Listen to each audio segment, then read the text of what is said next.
हरे कृष्णा। आज मैं आपको देवशयनी एकादशी की तिथि क्या है, कब से कब तक प्रारंभ होगी, इसकी कथा कौन सी है और इसका महात्म्य क्या है, इन सब की जानकारी आपको इसी में दूंगी। आप ध्यानपूर्वक सुनिएगा। आषाढ़ महीने में की शुक्ल पक्ष की एकादशी तिथि को भगवान विष्णु 4 महीने के लिए निद्रा में चले जाते हैं, इसलिए इस एकादशी को देवशयनी एकादशी कहा जाता है। इस बार देवशयनी एकादशी 17 जुलाई बुधवार को मनाई जाएगी। आपको बता दें कि देवशयनी एकादशी से देवउठनी एकादशी तक का समय चातुर्मास कहलाता है। इस समय कोई भी शुभ कार्य नहीं किए जाते।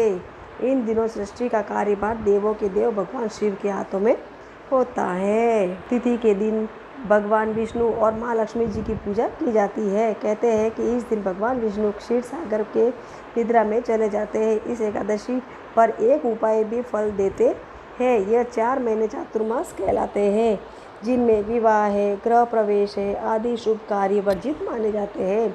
भगवान विष्णु के शयन काल में जाने के बाद सृष्टि के संचालन का कार्यभार भगवान शिव संभालते हैं।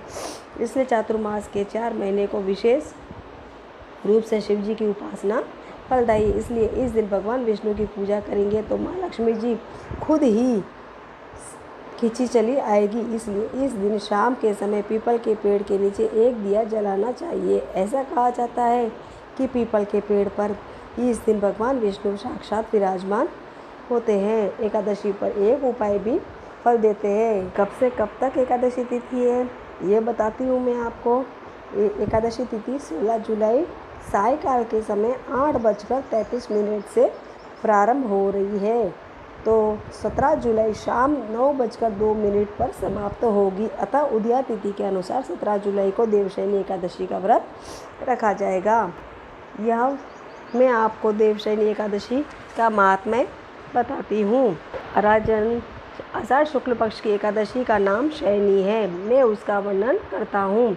यह महान पुण्यमय स्वर्ग एवं मोक्ष प्रदान करने वाली है, सब पापों को हरने वाली तथा उत्तम व्रत है। आषाढ़ शुक्ल पक्ष के शयनी एकादशी के दिन जिन्होंने कमल पुष्प से कमल लोचन भगवान विष्णु का पूजन तथा एकादशी का उत्तम व्रत किया है, उन्होंने तीनों लोकों और तीनों सनातन देवताओं का पूजन कर लिया है। हरिशयनी एकादशी के दिन मेरा एक स्वरूप राजा बलि के यहाँ रहता है और दूसरा क्षीर सागर में शेष नाग की शैया पर तब तक शयन करता है जब तक आगामी कार्तिक की एकादशी नहीं आ जाती। अतः आषाढ़ का शुक्ल एकादशी से लेकर कार्तिक शुक्ल एकादशी तक मनुष्य को भली भांति धर्म का आचरण करना चाहिए।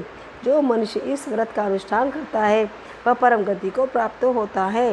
इस कारण यत्नपूर्वक इस एकादशी का व्रत करना चाहिए। एकादशी को रात में जागरण करके शंख चक्र गदा धारण करने वाले भगवान विष्णु की भक्ति पूर्वक पूजा करनी चाहिए। ऐसा करने वाले भगवान विष्णु की पूजा करनी चाहिए। पुरुष के पुण्य की गणना करने में चतुर्मुखी ब्रह्मा जी भी असमर्थ है। राजन, जो इस प्रकार भोग और मोक्ष प्रदान करने वाले सर्व पापहारी एकादशी के उत्तम व्रत का पालन करता है, वह जाति का चांडाल होने पर भी संसार में सदा मेरा प्रिय करने वाला है। जो मनुष्य दीपदान पर लाश के पत्ते पर भोजन और व्रत करते हैं हुए चौमासा व्यतीत करते हैं, वे मेरे प्रिय हैं। चौमासे में भगवान विष्णु सोए रहते हैं, इसलिए मनुष्य को भूमि पर शयन करना चाहिए। सावन में साग, भादों में दही, कार में दूध और कार्तिक में दाल का त्याग करना चाहिए। अथवा जो चौमासे में ब्रह्मचर्य का पालन करता है वह परम गति को प्राप्त होता है। ये राजन, एकादशी व्रत में मनुष्य सब पापों से मुक्त हो जाता है, अतः सदा इसका व्रत करना चाहिए, कभी भूलना नहीं चाहिए। शयनी और बोधनी के बीच में जो कृष्ण पक्ष एकादशी होती है, गृहस्थों के लिए वह व्रत रखने योग्य है। अब मैं आपको इसकी कथा सुनाती हूँ, आप ध्यानपूर्वक सुनिएगा। पौराणिक कथा के अनुसार मानधाता नामक का एक सूर्यवंशी राजा था। वह हमेशा सत्य बोलता और महान तपस्वी और चक्रवर्ती था। वह अपनी प्रजा की देखभाल अपने संतान की तरह करता था। एक बार उस राजा में अकाल पड़ने पर हाहाकार मच गया। राजा को प्रजा की चिंता सताने लगी। लोग राजा से अपने कष्ट बताने लगे। इससे राजा बहुत परेशान हुआ और इस समस्या का समाधान निकालने के लिए राजा मानधाता भगवान विष्णु की पूजा करने लगे। राजा मानदाता भगवान विष्णु की पूजा कर कुछ विशिष्ट व्यक्तियों को साथ लेकर वन को चले दिए। वन में ब्रह्मा जी के मानस पुत्र अंगिरा ऋषि के आश्रम पर पहुंच गए। वहां राजा ने ऋषि से कहा कि मेरे राज्य में 3 वर्ष से वर्षा नहीं हो रही है, इससे अकाल पड़ गया है और प्रजा कष्ट भोग रही है। राजा ने यह भी कहा कि शास्त्रों में लिखा है कि राजा के पापों के प्रभाव से ही प्रजा को कष्ट मिलता है। राजा ने कहा, मैं तो धर्मानुसार राज्य करता हूँ, फिर यह अकाल कैसे पड़ गया? आ कृपा कर इस समस्या का समाधान करिए। इस पर अंगिरा ऋषि बोले कि इस युग में केवल ब्राह्मणों को ही तप करने, वेद पढ़ने का अधिकार है, लेकिन राजा आपके राज्य में एक शूद्र तप कर रहा है।